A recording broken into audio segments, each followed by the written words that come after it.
l'objectif, c'est de voir aussi qu'il y a une mixité de véhicules et d'usages et d'énergie. Et donc, la deuxième typologie de véhicules et d'énergie qu'on voulait vous présenter, c'est les véhicules biogaz, bio-GNV. Et donc, c'est Laurent Saurin de Vendée Énergie qui va nous en parler. Donc, c'est une solution opérationnelle dès 2020 pour le transport, mais aussi les véhicules lourds. Je vous laisse passer juste la slide. Voilà. Oui, alors bonjour à tous. Effectivement, quand on parle de GNV, on parle de gaz naturel pour véhicules. Donc le gaz, en l'occurrence, c'est du méthane, donc un gaz que vous connaissez tous. Hein, c'est le gaz qui circule dans nos réseaux, qui alimente nos chaudières, qui produit toute cette chaleur et cette énergie pour l'eau chaude.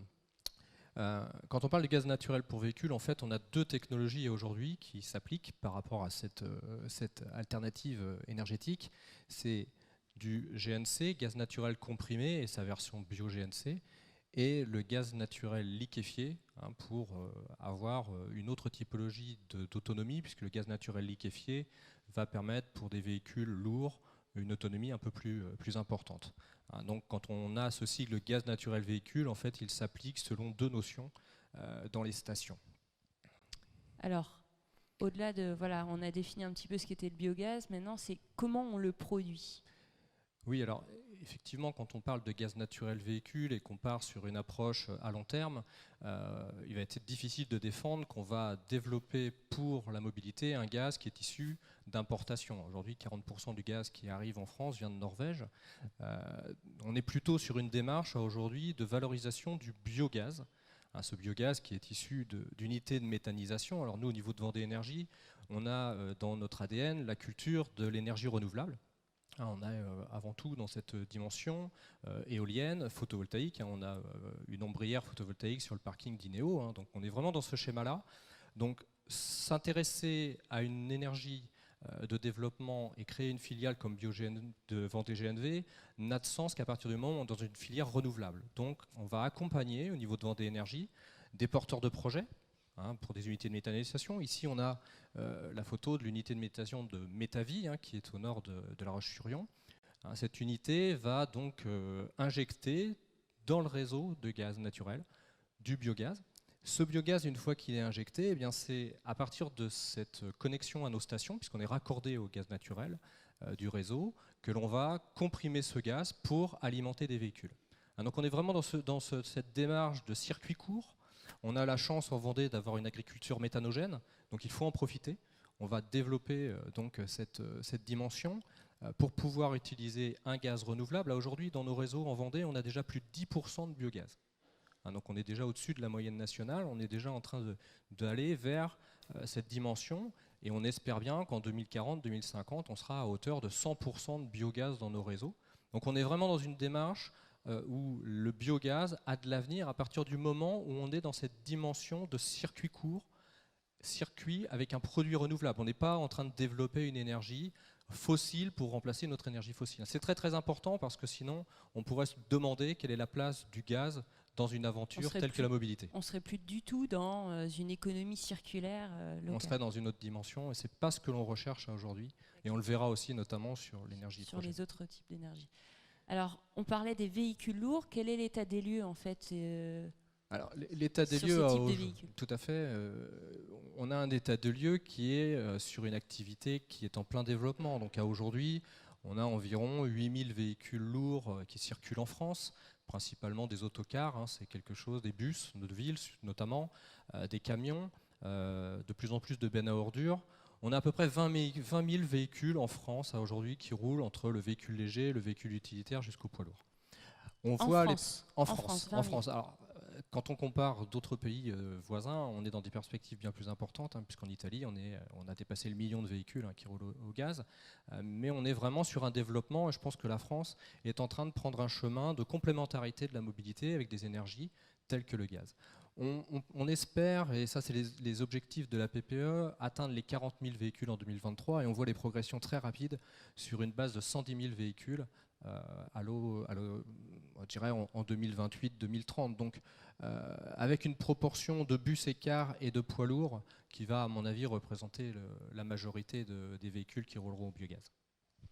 D'accord, donc On a une marge de manœuvre et pour atteindre. On a des perspectives très intéressantes. Intéressantes, mais encore une marge de manœuvre assez importante pour atteindre les autres pays européens. On est sur une accélération. 2021, 2022, 2023 vont voir une accélération d'une mobilité alternative. C'est ce qu'on expliquait notamment au niveau du véhicule électrique. Et c'est vrai que comme le véhicule électrique, on parle de production d'une énergie, mais de véhicules, mais derrière il y a son alimentation, donc des stations et des recharges. Bien sûr, exactement, excusez-moi. Effectivement, aujourd'hui, il y a toujours cette notion d'avitaillement. Comment je peux faire le plein de ce véhicule? On est aujourd'hui sur une base de 150 stations en France. Une grande partie de stations sont publiques aujourd'hui. Au début, on était plutôt sur les stations privatives, notamment au niveau des bus. Effectivement, on était plutôt en train de se positionner sur 200 stations, mais on est sur une année un petit peu compliquée. Certains chantiers ont été retardés. On est sur une expectative tout à fait réaliste de 250 stations en 2021, dont une grande majorité de nouvelles stations publiques accessibles à tous. Et ça, par rapport au projet qu'on voit aujourd'hui des différents opérateurs, on est tout à fait dans cette dimension. On estime qu'en 2023, on devra atteindre les 300 à 400 stations et on est sur une base de plus de 800 stations en 2028. C'est ce qu'il nous faudra de toute façon pour que le territoire soit suffisamment maillé, pour que les véhicules puissent facilement circuler. On a des véhicules aujourd'hui qui sont plutôt reliés à ce que disait Jean-François, ce qu'on appelle des hubs, c'est-à-dire des véhicules qui partent le matin et qui reviennent le soir et qui se rechargent sur des stations de proximité.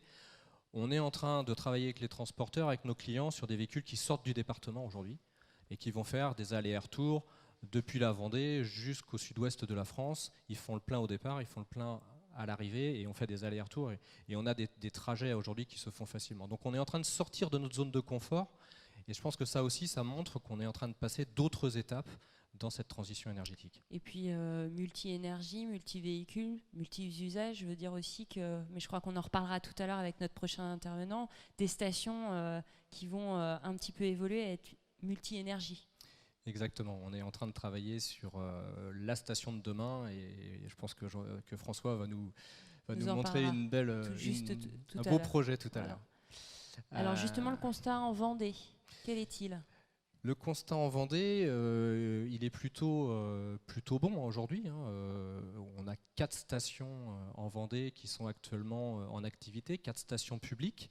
C'est déjà, par rapport à la moyenne des départements français, on est déjà plutôt dans le peloton de tête. On a cette première station qui avait été faite à Mortagne-sur-Sèvre avec une volonté d'un groupe d'agriculteurs. Donc c'était quand même quelque chose en 2017 d'assez novateur. Le CIDEV et Vendée Énergie étaient là pour les accompagner après avoir monté leur unité de méthanisation sur cette station. On a ouvert une station ensuite en 2018 à la Chaise-le-Vicomte avec un soutien de l'agglomération, c'était important. On a cette station aux Essarts qui est très proche d'ici, la station des Essarts en Bocage, parc de la Mongie, portée par les élus, portée aussi par une ambition d'un transporteur, le groupe Mousset, dont on a un intervenant d'une filiale qui va être là tout à l'heure. Qui nous donnera son qui va nous donner son retour après un an d'exploitation d'un camion.